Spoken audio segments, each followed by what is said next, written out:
Hello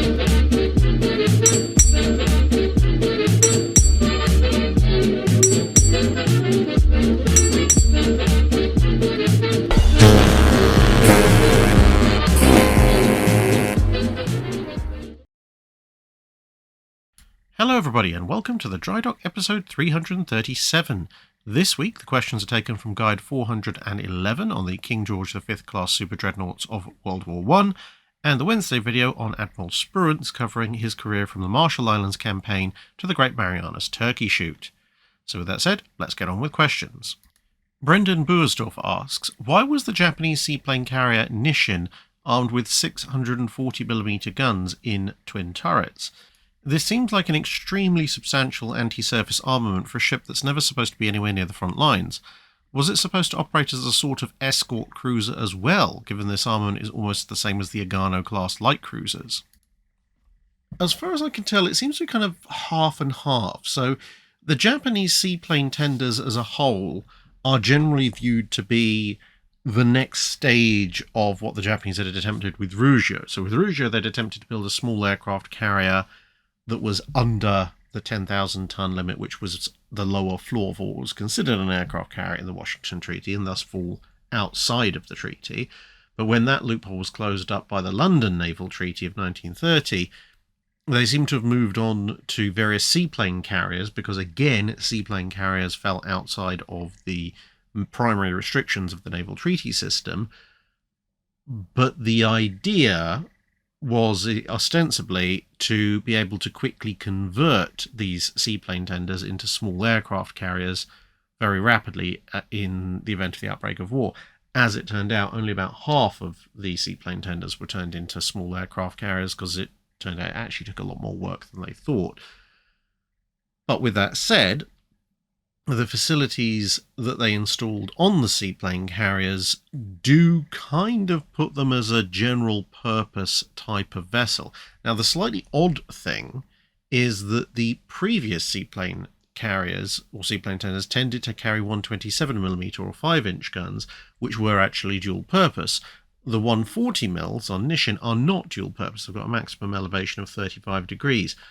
So, as you say, they're kind of more like light cruiser guns than they are a dual purpose armament, which, you know, the dual purpose would make sense because it's a seaplane carrier, but it's also carrying a forward battery of guns which can help defend it from potential air attack and maybe see off the odd destroyer as well. But the way the seaplane tenders seem to have been designed is that in, I guess, small low-level conflicts or early on in the war before they can be hauled in for conversion, they seem to be designed as very general purpose ships. So yes, they can carry and launch seaplanes, but they also theoretically have the ability to launch planes with conventional landing gear, just not recover them. And they have to defend themselves, and there is a possibility they might be attacked by enemy surface warships, because they probably, as seaplane tenders, are not going to be operating with the main fleet because they're a bit too slow for that. And as it turned out, they were also used occasionally as transports, and given the sheer capacity of them, I'm sure that probably hadn't slipped the mind of the Japanese planners in the first place, at which point they may have to defend themselves on transport runs. Possibly even, who knows, someone optimistically might have thought they could provide some shore fire support for troops if they were delivering close to the front lines. So I think, although they did have a separate purpose of turning them into small carriers in mind, I think the baseline design was probably trying to create this kind of general purpose support vessel for which an anti-surface armament was needed. And probably someone just got a little bit carried away designing the Nisshan, which was, I think, the last of the big Japanese seaplane carriers, and forgot about the fact that it should also be able to defend itself from long-range air attacks. Scooter Discooter asks, ship camouflage. Some schemes are boring, some are painful to gaze upon. Why? And how did they come up with these design patterns? Broadly speaking, you can divide the purpose of ship camouflage into one of three categories, and they actually all kind of follow on one from the other. So the first category is, the ship isn't there. So this is the kind of camouflage which would be things like an all-grey or an all-blue scheme, or if you're operating near a lot of islands, perhaps an all-green scheme. And when I say all-blue, all-grey, all-green, it doesn't necessarily have to be all the same shade. can be different shades because, of course, the hull is right near the water. In theory, the superstructure, especially if you're looking at a ship from a distance, which is where the camouflage is most likely to be effective, will probably be silhouetted against the sky. And so you might want a darker hull and a lighter upper works, for example. But if you decide for whatever reason that the ship isn't going to work, then you can move on to the second stage, which is the ship is here, but you can't work out what it is. And this kind of camouflage will aim not so much to conceal that there is a ship, but to give you a false idea of what that ship could possibly be. So this would be things like perhaps disguising a merchant ship to look like a warship, to persuade other warships that might be dissuaded then by the apparent size of said ship not to attack it. Or it could be disguising a warship to look like a merchant ship, perhaps if it's on a commerce raiding mission, to discourage warships from investigating and therefore potentially attacking it. Or it could be to, let's say, make a battleship look like a heavy cruiser, which might then tempt cruisers to come in and attack it, only to have the tables turned on them. Or vice versa, you might try and disguise a cruiser as a battleship to scare off anything that isn't a battleship, and then because you're a cruiser, if a battleship does turn up, then unless it's an Iowa, you can run away from it.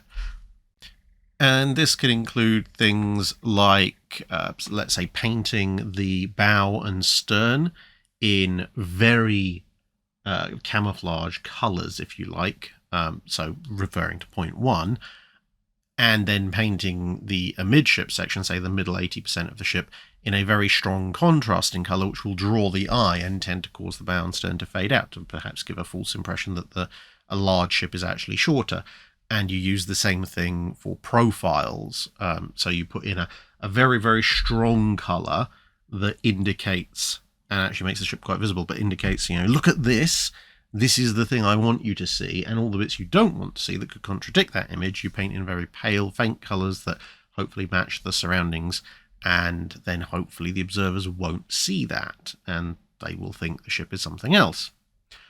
And this has all sorts of variations. There are very, very complicated ways of doing this, and there are remarkably simple ways of doing this. It can just be as simple as, stuff convincing them exactly what ship this is. We're just going to make it really difficult for them to focus on the ship. They know it's there, but all they can see is one thing. And so when you look at the British Pacific Fleet, for example, there's a camouflage, quote-unquote, scheme that they use for a little bit, which has a really, really strong, dark, rectangular band in the middle of the ship. The rest of the ship is very pale. And what that is going to do is, when you're trying to focus on it, your eye is naturally going to be drawn to this big block of really, really bold colour, and then it's going to make it very difficult to actually see anything other than the block of colour because of the way the human brain works for most people. And the last stage of camouflage is, well, yes, okay, you can see that it is a ship and you can see what kind of ship it is, but you can't tell what the ship is doing. And this kind of camouflage would be things like the famous dazzle camouflage. There's an example here on the pre-dreadnought USS New Jersey. And the idea of this is to say, yeah, okay, you can very much see the ship. In fact, this kind of camo might make it easier to spot the ship than even if it was just in a default paint scheme. But good luck working out from that observation what exactly it's doing. How fast is it going? What course is it on? Etc., etc. And dazzle camo was primarily about disrupting the idea of which direction the ship was going, because then that would obviously then predicate on where a submarine would launch its torpedoes. But on some warships, because some warships did have dazzle camo, but on other warships which had this kind of camouflage, it could be an evolution on the second type of camo. So that's where you might put a false bow wave on to give the impression the ship is going considerably faster than it actually is, which is obviously going to throw off your gunnery if you are relying on estimates of your target speed, for example. And as you might surmise from having seen ship camouflage before, you don't necessarily have to follow one of these 3 steps to the exclusion of the others. You can incorporate all of them. So there's fairly well-known German camouflage schemes, for example, that incorporate the you can't see the parts of the ship element on the bow and stern, But there's also elements that are kind of, look at here, look, you're actually seeing an Admiral Hipper-sized vessel, so it's kind of element 2. And there's also, with the zigzags and the false bow waves, also an element of, well, you might think you're seeing an Admiral Hipper class, but how fast is it going? What direction is it going? Do you really know? When in fact it's perhaps a Bismarck class going at a relatively pedestrian pace compared to what the false image that's being generated might suggest. Captain Seafort asks, the King George V's of World War I were the last British battleships with a 4-inch secondary battery, and depending on who you read, going up to the 6-inch on the Iron Dukes was either a good idea on the grounds that a single 4-inch hit couldn't stop a modern destroyer, or a bad one on the grounds that they were ineffective and they were an explosion or flooding risk. Do you think that overall going up to the 6-inch was a good idea or a bad one based on the information available at the time? I think at the time, on balance, I would side with probably just about a bad idea. And I would say that for 2 reasons. Firstly, it forces, because of the additional weight of the guns, it forces the secondary battery to be lowered a deck into casemates. Because you see here, this is Audacious, one of the King George V's, and you'll notice that the secondary battery is entirely within the superstructure, much like the 5-inch guns on most US standards. But then you look at the Iron Dukes, and the 6-inch battery has dropped down into the hull, and it's now in hull casemates, which actually are far more liable to be washed out, and therefore less able to be used in a wider range of sea states. And that's not necessarily a good thing because, well, destroyers might come at you in all sorts of sea states. The other thing which I think is a big disadvantage of the 6-inch guns, apart from the fact obviously they fire at a slightly slower rate, is that at the time the change is being made, not even all capital ships have fire control systems and rangefinders for their main battery, let alone their secondary battery. And without centralized fire control and, the associated large rangefinders, the fact that the 6-inch gun can reach out further on paper than the 4-inch doesn't actually make that much difference, because you're not going to be able to exploit that additional range all that accurately. At which point, I think having more guns that can fire a bit more rapidly, that are capable of engaging in more sea states, probably on balance is just about the better option, because then, one hit might not stop the destroyer, but there's significantly better chances of you getting more than one hit. Now, not necessarily saying that the 4-inch is the thing they should have stuck with, and later on the Royal Navy would actually decide it rather liked the 5.5-inch, which was found on some Greek cruisers that they took over. But I think they should have stuck with a caliber that allowed them to maintain the guns in the superstructure. Once the weight got too heavy and it had to drop down into the hull and casemates, that, I think, was the step too far. Now, if you advance by half a decade or so to a point where you're starting to get secondary battery rangefinders and central fire control systems, then a lot of the objections start to get somewhat overruled, and the 6-inch battery begins to make a bit more sense, because now it's capable of exploiting that additional range. And in World War I, the range brackets between the 4-inch and the 6-inch are actually sitting in the area in which destroyers may or may not be able to either make an attack or at least begin their final attack run. So it does actually matter, but only later once those fire control systems are in place. I suppose the other thing you could say for the 6-inch battery is, because it's in the hull in armoured casemates, you can run it pretty much the full length of the midship section of the ship, which for the Iron Dukes is important because they have the amidships Q turret. And so the 6-inch battery, although it is reduced in number, isn't reduced as much in number as you might otherwise think. Whereas the 4-inch battery, being in the superstructure with that amidships Q turret, has to be split into two smaller concentrations. The interesting thing, of course, is if you had some kind of smaller gun, whether it be a 4.5 or 5.5 inch, and then you get to the Queen Elizabeths and Revengers, which of course don't have an amidships turret, just how many you could fit along the amidships superstructure of one of those if you were still with the lighter gun.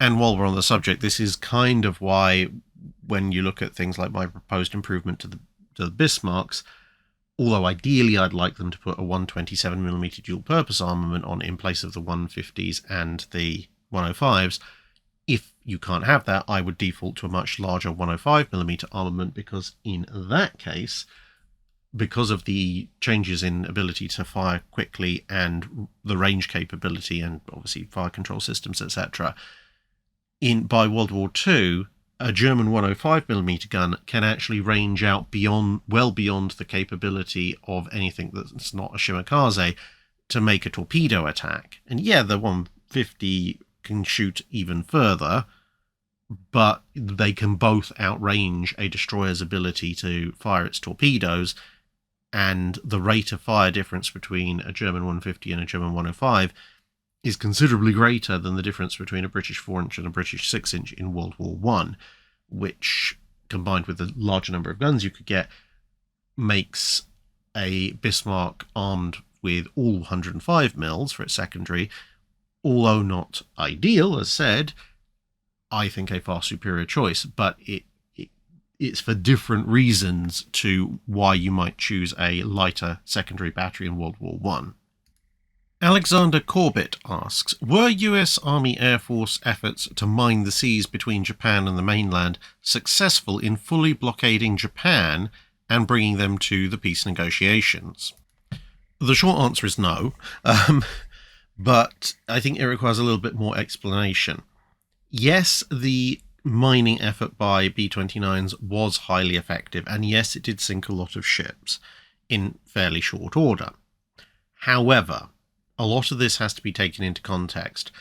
First, without the US Navy efforts to conquer the Marianas and places like Okinawa, Iwo Jima, etc., the B-29s wouldn't have had air bases from which to conduct these mining operations, whereas submarines could operate from far, far longer distances away from the Japanese home islands and still show up off the home islands and blow up Japanese shipping.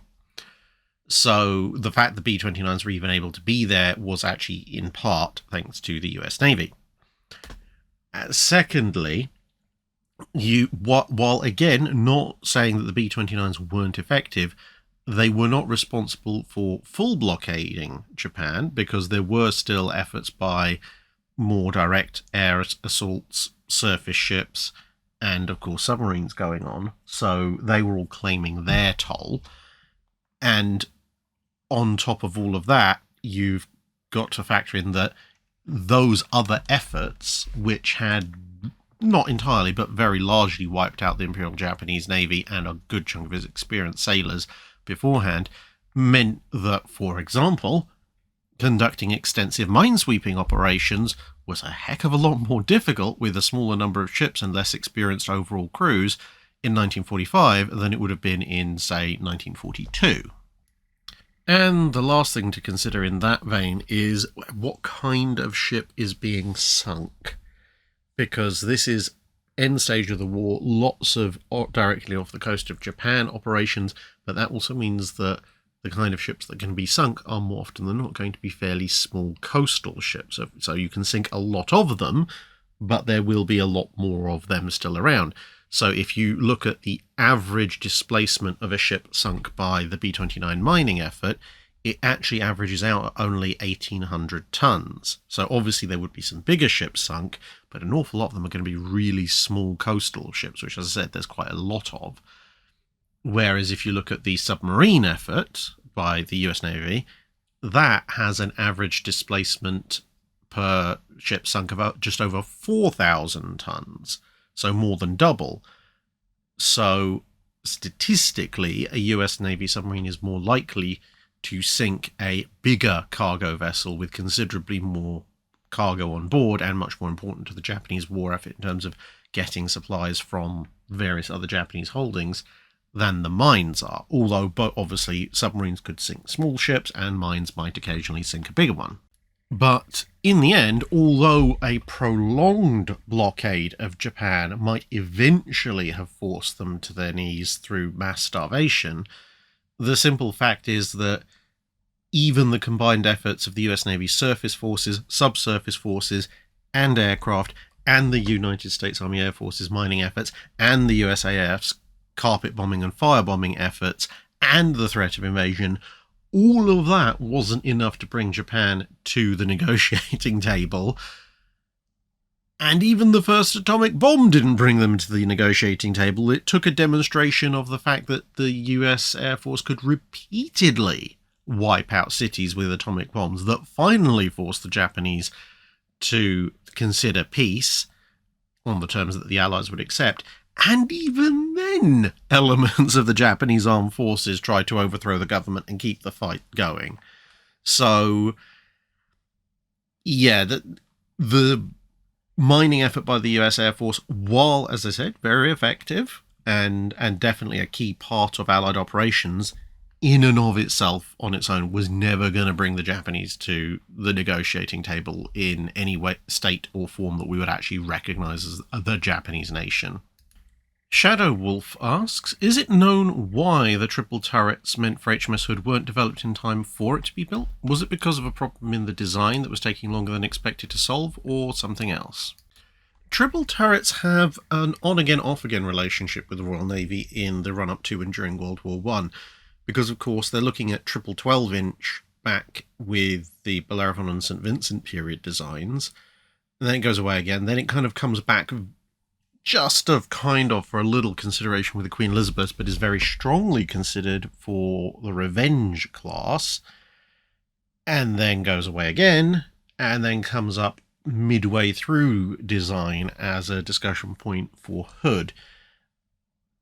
The idea of doing 4 triples instead of 4 twins is discussed. They decide it's going to add far too much weight. Then they think about, well, maybe we do triples with twins superfiring over, kind of like the Nevada layout. And they decide it's probably adding a bit too much weight as well, plus the awkwardness of having 2 separate turret designs and therefore less interchangeable parts. And they also look at a 3 triple instead of 4 twin setup. But they decide, interestingly, that the only thing pretty much which is a roadblock to Hood having 3 triples instead of 4 twins is that because they're considering this at a relatively advanced stage in the design process, the larger barbettes and larger magazines you would need per turret mean that because there are certain safety margins if you don't want the magazines too close to the outside of the hull, therefore you have a fixed volume, you would only be able to have 80 rounds per gun for a triple turret, as opposed to the 120 rounds per gun, which is what they wanted as the new standard. And at that point, they said, well, you know what, we therefore can't adopt triple turrets on Hood without completely redesigning the hull, and we don't want to do that because we're too far ahead. Whereas perhaps if they had looked at triple turrets right from the start of at least the conception of Hood as a battle cruiser, as opposed to a very, very, very early conception as some kind of shallow draft Queen Elizabeth, they might have given the hull a little bit more beam, probably made the ship overall a little bit larger as well, in order to either accommodate triple turrets with 120 rounds per gun, or very generously accommodate twin turrets. And the thing was that triple turrets weren't beyond the ability of British manufacturers to make, because Vickers had been both directly selling and offering for sale triple turret designs all the way back from the 12-inch era. They knew how to build one. It was just the Royal Navy never ordered one until they were looking at the G3s, N3s, and then obviously eventually the Nelsons for its capital ships. One of the other things which is quite interesting looking through the history of the triple turret in that period for the Royal Navy is that there's a constant argument that pops up, which is that thanks to the Royal Navy's habit of jumping capital ship gun sizes by about 1.5 inches, it just so happens that if you're using approximately similar levels of armour protection on twins and triples, and you're using obviously the same gun, just 2 or 3 of them, it turns out that approximately speaking, the weight of a triple of your previous gun caliber is roughly the same as the weight of a twin of the next caliber up. So a triple 12-inch turret, for example, would weigh about as much as a twin 13.5. A triple 13.5 would weigh about as much as a twin 15, and a triple 15 would weigh about as much as a twin 16.5, and a twin 16 would be slightly less. The 16.5 inch was a caliber that the Royal Navy briefly flirted with in the late 1910s and early 1920s. And then whenever that came up, people would go, well, you know, instead of going for the, as yet, because they never implemented it till the Nelsons, unproven triple turret, if we're going to accommodate that much extra weight in the ship, why don't we just give it bigger guns with longer range and more hitting power for the same weight? And that kind of usually tended to kill off discussions. Personally, I think triple turrets would have been a good idea for the Royal Navy, but then I have my own whole little triple turret universe, which is derived from the either the Bellerophons or the St. Vincents being done with 3 triples on the centre line, and then that all leading to both prevalent triple turrets and a lot of all-forward designs going all the way down the timeline, all the way to the 1940s. So maybe I'll talk about that at some point in the future, but who knows. Vonti RTS asks, could you give a brief history of Carrier Air Group 15 aboard USS Essex? I met a guy the other day whose grandfather served aboard her during the Battle of Leyte Gulf and earned both a Navy Cross and a Distinguished Flying Cross. I was hoping to know a bit more about them. Well, you're in luck, because there has actually been a reasonable amount written about them. Partially, you'll understand why in a minute when I tell you a bit more, but if you want to know considerably more about them, there is a book called Fabled 15, The Pacific War Saga of Carrier Air Group 15, which you can get, and obviously is going to have a lot more information than I can impart to you in the next 4.5 to 5 minutes. Nonetheless, Carrier Air Group 15 was aboard USS Essex from May to November 1944, relieving Carrier Air Group 9, and this picture, taken on the 14th of May 1944, actually shows Essex deploying with the aircraft of Carrier Air Group 15 aboard, plus some extras that it was taking out to supplement other carriers as well. But the whole thing would obviously be curtailed towards the end of November 1944, when the ship was hit by a Kamikaze and had to go back, and then it was cycled out for a new air group.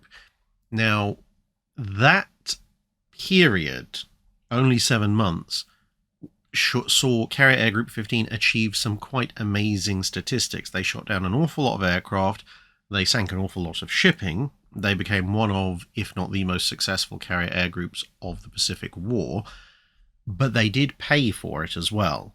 So in the early weeks of their deployment, they were actually noted as being quite brash and quite overconfident. Essex's captain took them on what he described as a training raid to go and shoot up Marcus Island and Wake Island, both of which had been bypassed. The Japanese still held them, and as I've said before, they're pretty much being used by the US Navy as free live fire exercise areas for carriers that were heading out to the actual front line. And he essentially said, yeah, you know, they're really, really enthusiastic, perhaps a little too much, because half the aircraft came back with damage from anti-aircraft guns, so they were perhaps going in a little bit too hard and a little bit too low. But they seem to have wised up fairly quickly, and they would go on to participate in the Battle of the Philippine Sea, the Great Marianas Turkey Shoot, and the Battle of Leyte Gulf. And at Leyte Gulf, they actually ended up in 2 separate engagements, Sibuyan Sea, where they landed major hits on the Musashi, and then later on against the Japanese carriers at the Battle of Cape Engano. And that's just the 2 major actions. They obviously took part in a lot of smaller actions, although, as the book and various articles that were published closer to the time note, while they can be credited with a core of aircraft shot down and a core of ships sunk and damaged, it's very difficult to establish exactly how much damage they did to the Japanese war machine, because, of course, quite a lot of targets were being engaged by multiple carrier air groups, including, for example, Musashi. So who exactly landed the fatal blow on Musashi? It's difficult to tell. It's a shared credit situation. At one point, they're credited with shooting down just over 60 aircraft in one day. That would be VF-15, the fighter squadron.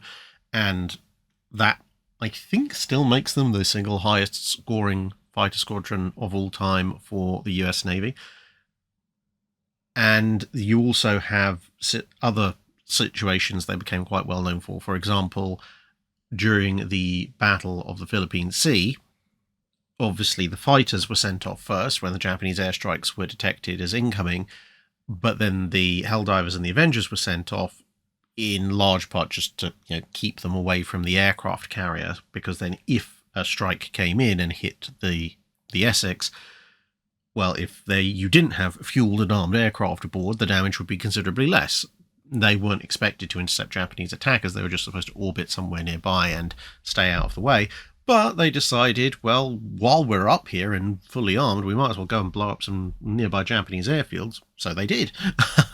Again, it cost them a couple of aircraft, but it was a good show of initiative. And as we know from the Battle of the Philippine Sea, generally, US carrier air groups did hit quite a lot of the Japanese airfields, which made it very difficult for the Japanese strategy of launching an extreme range, then landing back at land-based airfields and then returning to their carriers, much harder to carry out.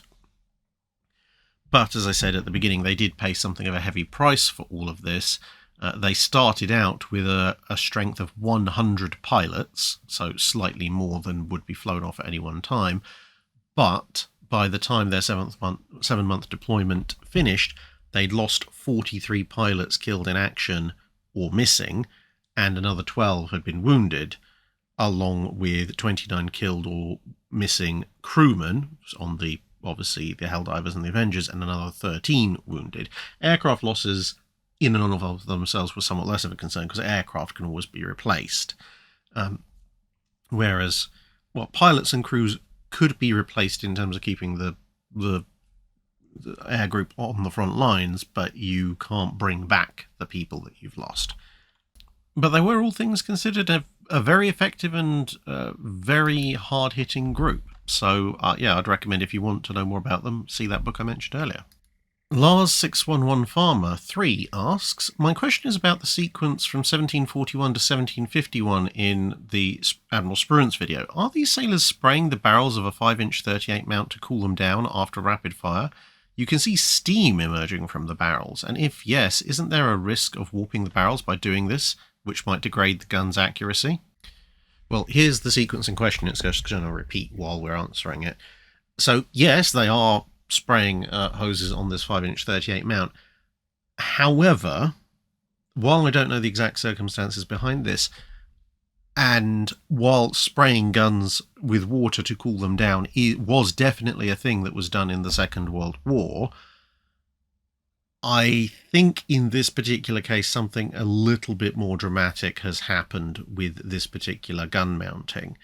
Now, usually, spraying large amounts of cold water onto a gun has a theoretical possibility that it might warp the gun barrel, but realistically speaking, given the thermal capacity of even a 5-inch gun, let alone anything bigger, versus the amount of cooling that a single hose can do, the risk of warpage is very, very, very low.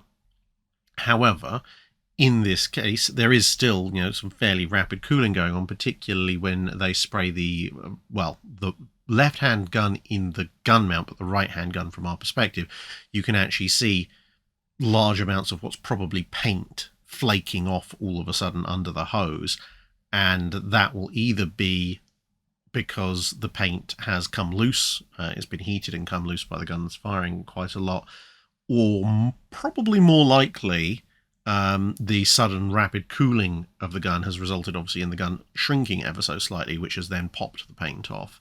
One of the two. But the reason why I think in this particular case maybe something has gone a little bit wrong with this mounting is that if you look at when they're spraying down the left-hand gun, they're not just spraying down the two guns to cool them down. You can see obviously the steam coming off the right-hand one in the picture, but the left-hand one doesn't seem to be steaming as much, and they are actually spraying that hose directly down the mouth of the gun, which is not standard practice. That could, under normal circumstances, potentially do something a bit screwy with the bore of the gun, the liner, etc. That's not normal. And then you can see obviously the water then coming out of the gun afterwards. So while it is, I suppose, possible that this is after action, because you'll note the Oerlikon 20mm there is not manned. You can see a bunch of expended shell casings down there on the bottom right, and there's some interested observers.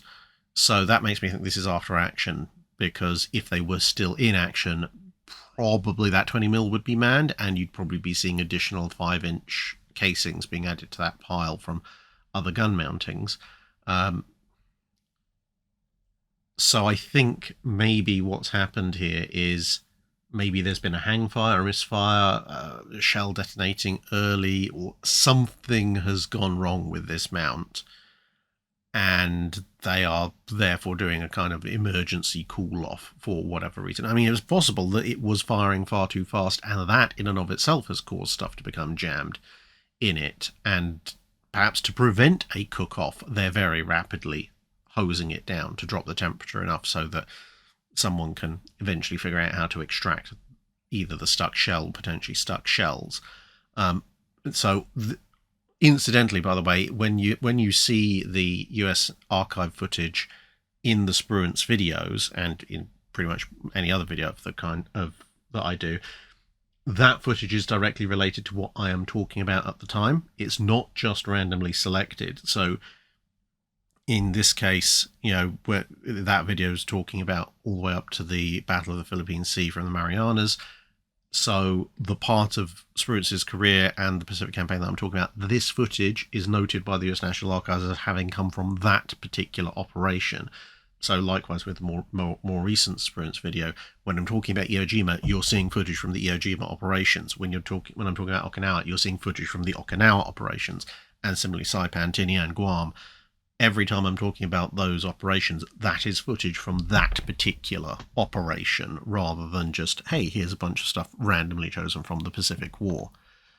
Vicky asks a two-part question. Firstly, when confronted with the problem of Type 93 torpedoes being too large for their submarine designs to use, why did the Imperial Japanese Navy develop smaller long lances instead of bigger submarines? They were far from averse to giant submarines as it was.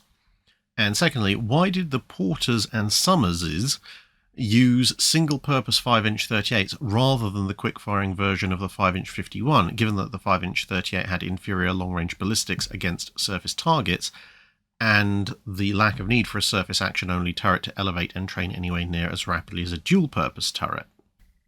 With the torpedoes, basically the square-cube law comes in clutch on this one, because you might think, 21 to 24.5 inches, that's not a huge amount. And you'd be right. That's 3.5 inches. Okay, if you've got pairs of torpedo launchers, it's, 7 inches. However will we survive having to either make our pressure hull 7 inches wider or just spreading the torpedo tube launchers out a little bit more? That isn't so much the problem. The much, much larger problem is all the stuff that comes from that. So the Type 95, the submarine-launched 21-inch version, is just a fraction over 7 meters long. So we're talking about now the length as opposed to the breadth increase.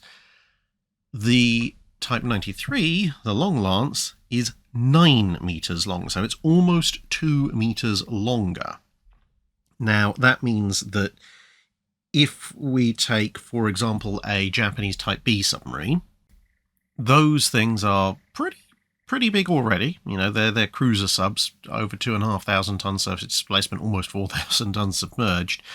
And using the 21-inch version, they have 6 bow tubes and near enough as makes no difference, 2 full sets of reloads. And if you've ever been inside a museum sub, you'll tend to know that those reloads tend to be stacked one behind the other. So you're talking essentially about the tubes plus 2 torpedoes going backwards, and usually then, if you've got 6, so you'd have 6 and then another 6 sitting behind it, roughly speaking. Now that means that if we ignore the diameter for a second and say, okay, well, the submarine might just be a little bit more cramped, but we'll live with it. You're talking about the launch tube being roughly about 2 meters longer, and then the space for the first set of reloads is adding another 2 meters, and then the space for the second set of reloads is adding another 2 meters. So you've now added 6 meters, or 18 to 20 feet, to the submarine. So you're adding about 6% to the total length of an already very large submarine, just to accommodate the physical length of carrying full-size long lances as opposed to Type 95s. But that's not all, because of course if you increase the pressure hull length by that much, then you've got to include more ballast tanks, stronger pumps, more compressed air reserves, because now you've got more displacement. You're going to have to completely rebalance the sub design because it's now going to be a little bit nose heavy. You've also got to redo the hull lines, the outer casing. And all of that is going to add additional weight, additional complexity, additional cost. It might also mean that your submarine might become slower to dive, which isn't necessarily a good thing for survival. And honestly, even a Model 1 Type 95 is already carrying enough explosive charge to defeat almost every torpedo defense system out there, with the theoretical exclusion of the King George V's, which are designed against a 1,000-pound TNT equivalent warhead. But if you've got one of the later models, they carry enough to blow through even that. So yeah, having a bit of extra explosive, as you would find in a full-size long lance, that would kill things even more efficiently. But the Type 95, the 21-inch version, is going to still kill things fairly well.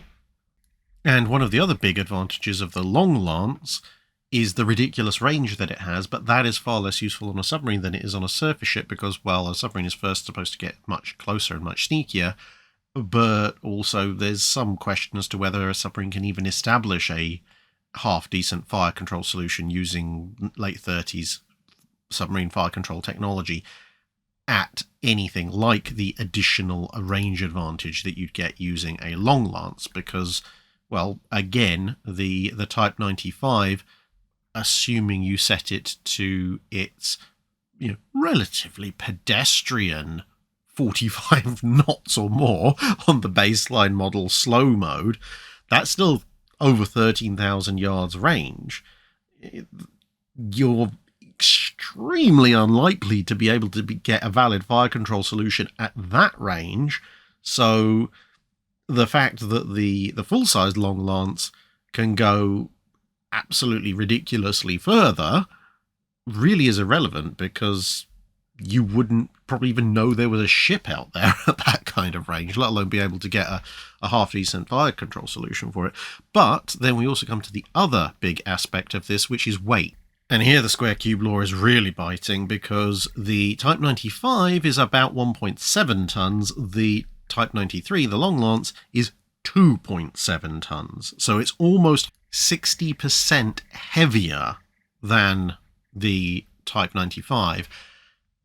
And that's going to pose some real problems, because moving a 1.7 ton torpedo around in a confined environment like a submarine is going to be interesting, but it could be done. Moving a 2.7 ton torpedo around in that same environment, I don't envy anyone who has to do that without significant power assistance. And if you're going to have significant power assistance, then that's additional weight, additional space, and your submarine's got even larger. And now you are not so much cruiser submarine by role, you're probably cruiser submarine by size and displacement as well, and the associated costs and dive time limitations, etc., etc. So yeah, basically the long lance only really offers more boom, where the Type 95 already has quite a lot of boom for most circumstances, and then offers up a laundry list of issues that you'd have to overcome, at which point it's just better to invent the 21-inch and go with that. Plus, of course, you've got the other thing, which is that prior to the invention of the Long Lance, all your submarines that have been built before that have 21-inch torpedoes. So if you invent a 21-inch version, the Type 95, you can, in theory, hopefully, retrofit the Type 95 into older submarines. If you build a gargantuan sub that can fire long lances, you can't retrofit the older submarines with an improved torpedo unless you separately develop the Type 95 anyway. As far as the Porters and Summerses, there are two big advantages that the 5-inch 38 has, especially as a destroyer gun, compared to sticking the 5-inch 51 on. Firstly, bear in mind these are built under treaty restrictions, and the 5-inch 51 weighs more than double what a 5-inch 38 does. Now, admittedly, you're talking about just under 2 tons, or around about 2 tons for a 5-inch 38 versus a little bit over 5 tons for a 5-inch 51, so you might not think that adds up to all that much, but when you're talking about roughly 3 tons multiplied by the 8 guns, and suddenly you're looking at 24 additional tons, again, doesn't sound like much, but in terms of destroyer design, that's a huge amount, especially when you consider that's the gun only, not including the obviously significantly stronger trunnion supports and elevating gear, etc., that you would need to support and move around such a heavier gun. So you're probably actually looking at more like adding 50 to 75 tons, maybe more, to the overall design. That's a lot of weight to add to a treaty destroyer design, especially high up. The other element, apart from different ammunition types, which is also a thing, but perhaps a far more important element, is barrel life. Now, we're used to battleships having a decent barrel life at around 250, 300, maybe 400 rounds per gun. Destroyers are a completely different kettle of fish, because based on battleship gun wear rates, you might think a destroyer's gun that can last 900 rounds is really good, which is what the 5-inch 51 can do. But the 5-inch 38 can last over 4,000 rounds. In fact, it's roughly speaking, the 5-inch 51 has about 20% of the barrel life of the 5-inch 38. And that could be a problem, because if you think about how many times a destroyer's gun could be expected to fire compared to a battleship's, we know that a battleship, roughly speaking, is going to be firing its guns about once a minute in a relatively intense battle.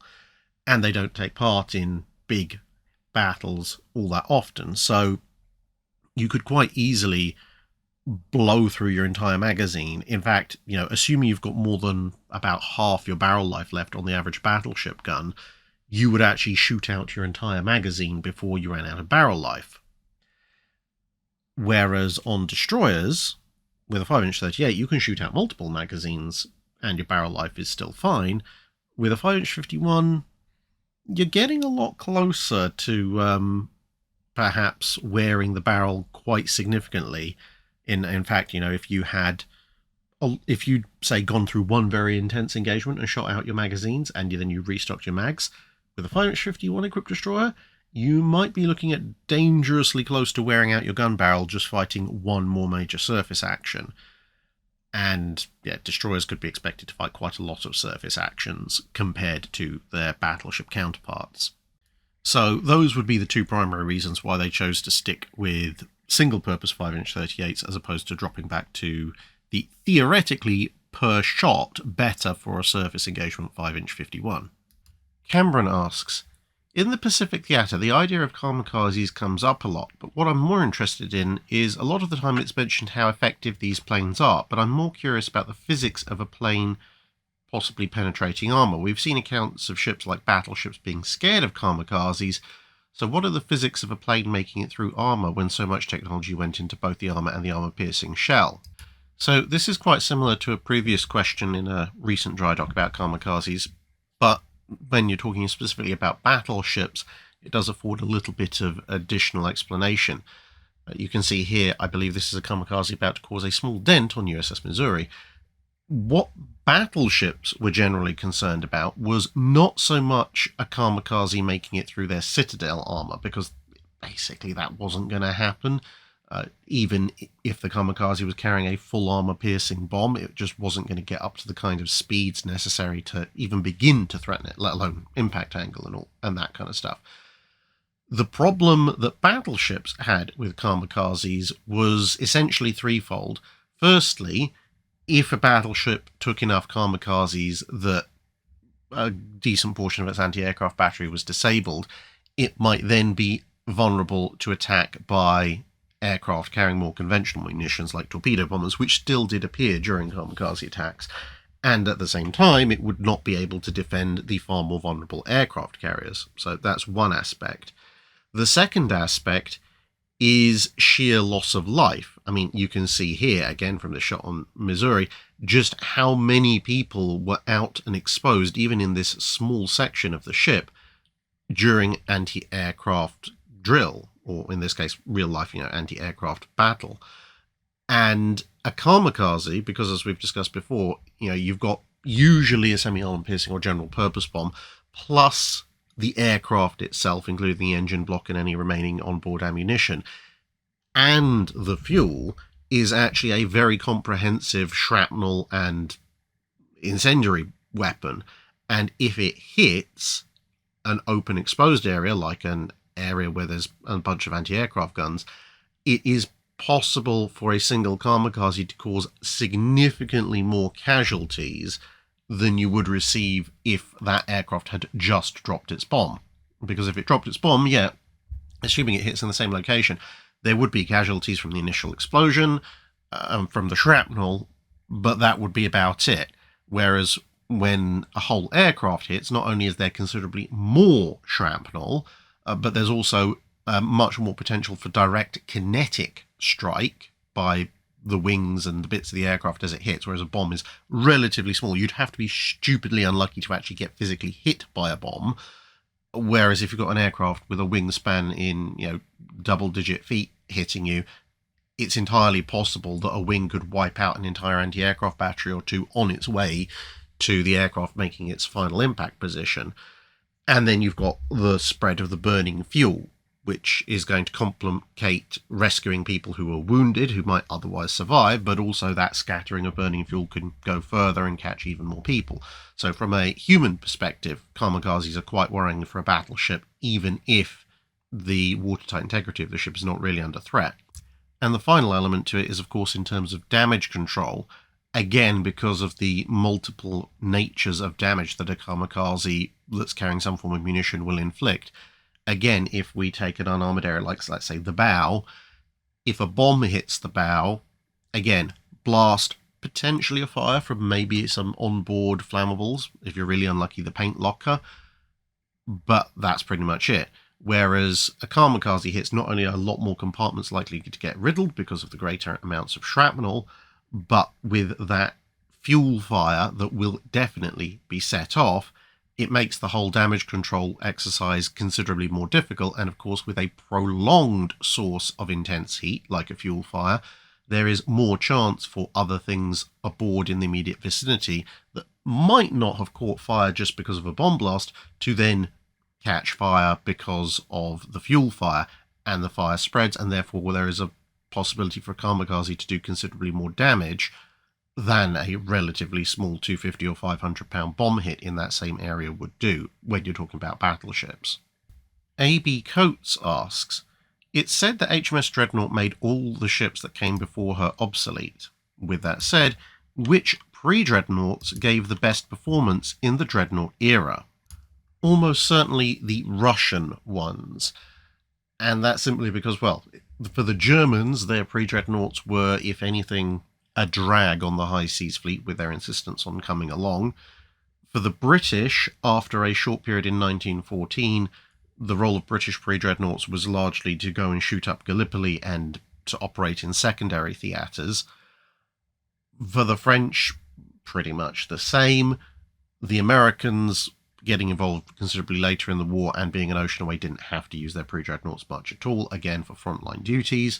The Japanese got a little bit more use out of their pre-dreadnoughts, but they faced very little opposition, whereas the Russians in both the Baltic and Black Seas were facing modern dreadnought opposition, ironically both German designed, because Goeben was down in the Black Sea, and the Russians, with relatively few dreadnoughts of their own, and in some cases none initially at the outbreak of war, especially in, again, the Black Sea, had to improvise quite a lot with their remaining pre-dreadnoughts after the Battle of Tsushima and so forth. And that meant, so when you got the German Operation Albion in the Baltic, it was mostly pre-dreadnoughts that were providing the bulk of the anti-German battleship and battlecruiser gunfire, and doing a relatively decent job of it. And then, of course, you have the Voltron-like assembly of Russian pre-dreadnoughts in the Black Sea, which managed to see off the Goeben. So, in terms of actual practical results, it's got to be the Russians. Rebel Skverl asks, assuming the fleet air arm had remained under Royal Navy control rather than being put under the RAF during the interwar years, how much of a difference would it have made as the Royal Navy entered and then fought World War II? It has two potentially major implications. Firstly is that during the interwar period, if the fleet air arm is its own separate thing and the budget for the Royal Navy is being increased to compensate for that rather than going to the RAF, then it is highly likely that the Royal Navy is getting more specialised aircraft and is actually getting aircraft roughly when it wants them, rather than being, let's be honest, most of the time somewhat near the bottom end of the priority in terms of aircraft construction and development contracts.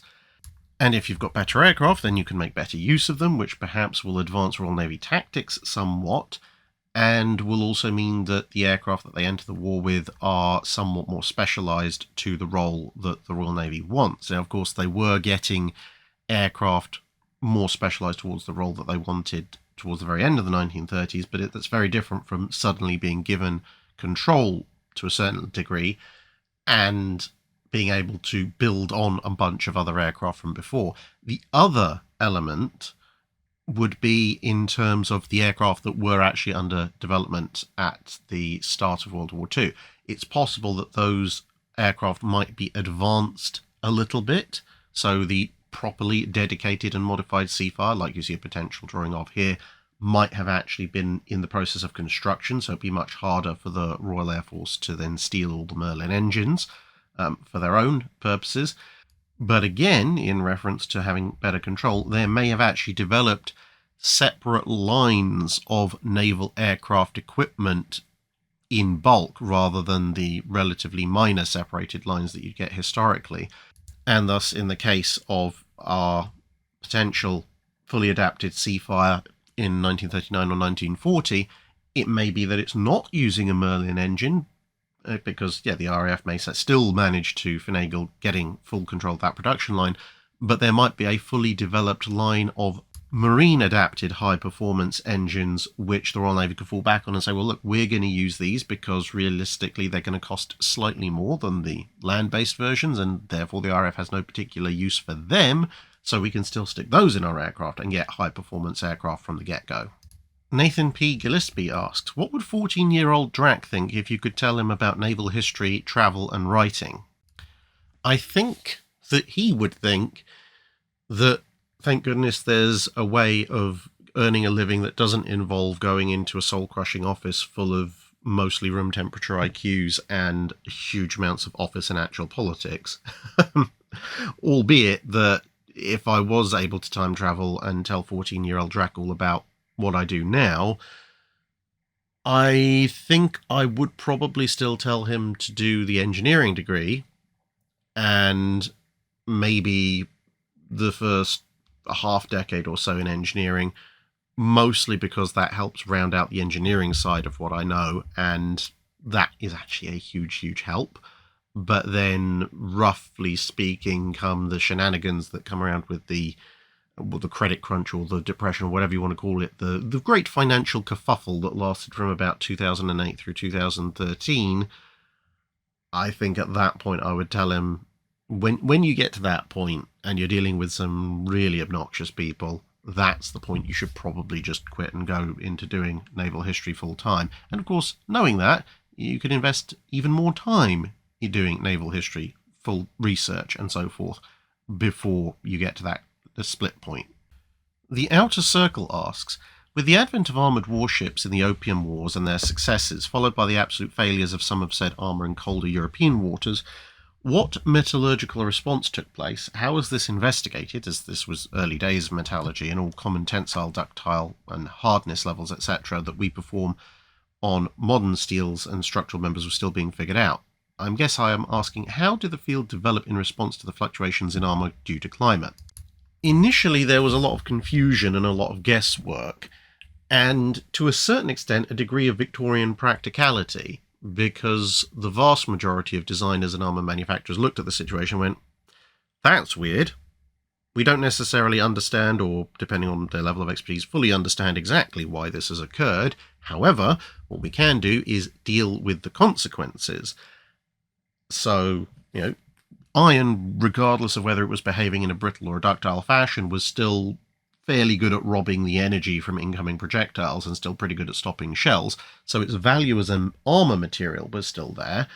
The problem, as we mentioned, was obviously the splinters when it was behaving in a brittle fashion. So they just went, okay, we'll just stick a bunch of wood behind it to absorb the splinters. It's not as ideal as just having armour plating, because obviously that would save weight and space, but it's still considerably better than what we had before, which was just pure wood. So we'll go with that, and we'll figure out exactly why this happened later on, rather than getting bogged down with the intricate details of trying to essentially restore the original solution when they didn't have the full knowledge. But a number of scientists did begin to comprehend what was going on in a way that we would understand it now. One of the bigger problems they actually faced was the continuing advancement of metallurgy, because if you look at some of the more modern tests that have been done on various bits of surviving iron from the period, whether it be iron from the SS Great Britain or iron from HMS Warrior or a few other surviving ironclads, what you actually see in those tests is that the exact mixture of elements in the iron and the way and the quality in which it was made are constantly evolving and mostly, to be fair, getting better. But what that meant is that the transition point between ductile and brittle behaviour was constantly moving. So if you actually sat down and did a series of objective tests, by the time you'd finish them, you'd gone, hey, look, guys, the iron that's being used in ship making reacts in this way at this temperature, and then it changes at this temperature, so this is what we need to investigate more closely. Well, then when you went to try and do that same kind of practical experiment, so repeat the experiment to get more data points on, let's say, the armour that's being used on HMS Northumberland being launched here, you'd get completely different results. And you think, okay, was my experiment wrong? Well, actually, it turns out it's just HMS Northumberland is using much better quality iron than Warrior was using, which in turn was using much better quality iron than the Great Britain was using, and so on and so on and so forth. And some of those advances in and of themselves actually mitigated a good chunk of the problems. And then you get into compound armour and steel. So essentially, the metallurgical analysis field was desperately trying to catch up, and the field of metallurgy in terms of development of new and improved forms of iron and then steel was actually running away from them. They did eventually catch up and realise what the problem was, but by the time they did, it was far too late for iron armour generally. Captain Oblivious asks, I was looking at a wide variety of World War II carrier pictures, mainly American, when I happened to notice that although most of the time when a carrier is underway, aircraft are parked near the stern, in many of the photos they're parked near the bow. What dictated bow versus stern parking? Perhaps aircraft are incoming and bow parking allows them to land? Would that be the only reason? So if there are aircraft visible on deck in a World War II carrier context, you'll usually see them in one of three contexts, either some aircraft at the stern, some aircraft at the bow, or aircraft everywhere like this. If you see aircraft all over the place in this manner, that will usually mean one of two things. Either the aircraft is or the carrier is acting as an aircraft ferry, so the aircraft that you'll see on deck are largely in addition to her own air group, and they're going to be flown off to go off to Malta, North Africa, various island bases in the Pacific, etc., etc. And there'll usually, therefore, be a small gap at the bow to allow those initial aircraft to take off, usually fighters.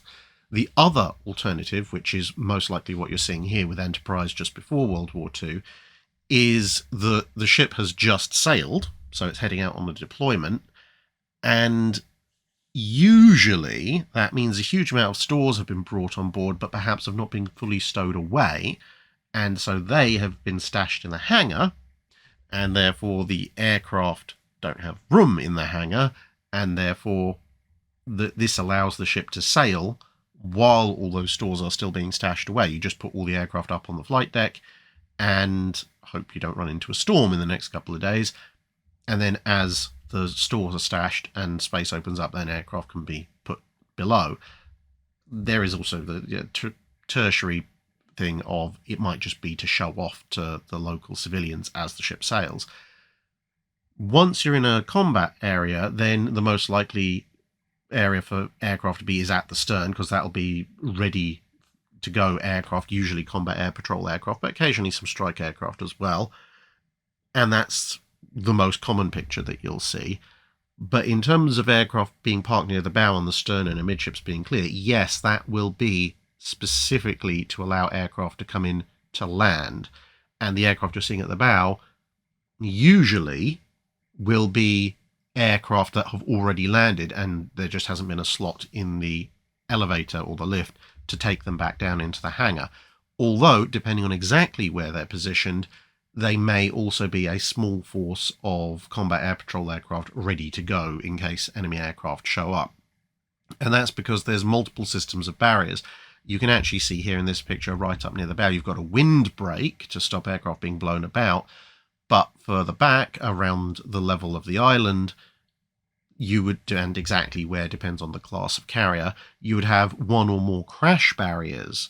And as the name suggests, those are designed to catch aircraft that fail to engage with the cabling or for whatever other reason are not going to stop in time. And in theory, anything forward of that area should be safe.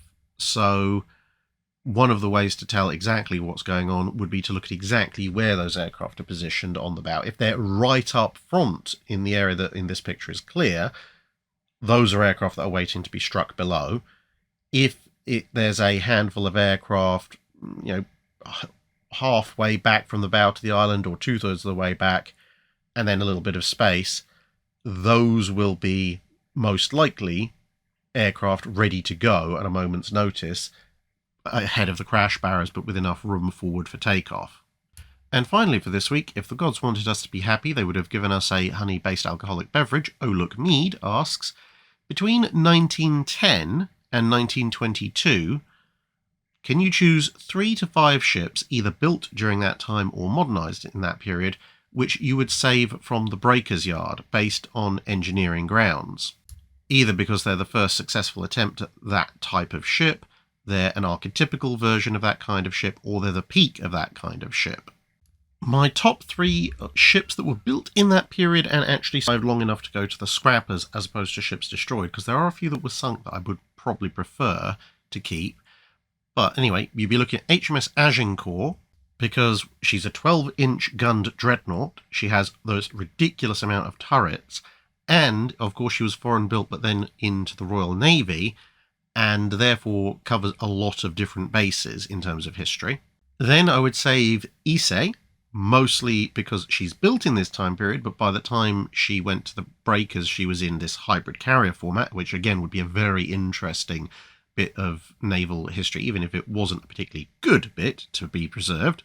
And then lastly would be the Goeben, because, well, she'd be the only example of a German dreadnought type vessel, the only battle cruiser, and let's face it, she did her time with the Turkish Navy. She deserved to stick around. And that brings us to the end of the Drydock for this week. Thank you very much, everybody, for listening. Next week is, of course, the Patreon Drydock, so there'll be a lot of questions answered there. It's February, shortest month of the year. And with all that said, see you again in another video.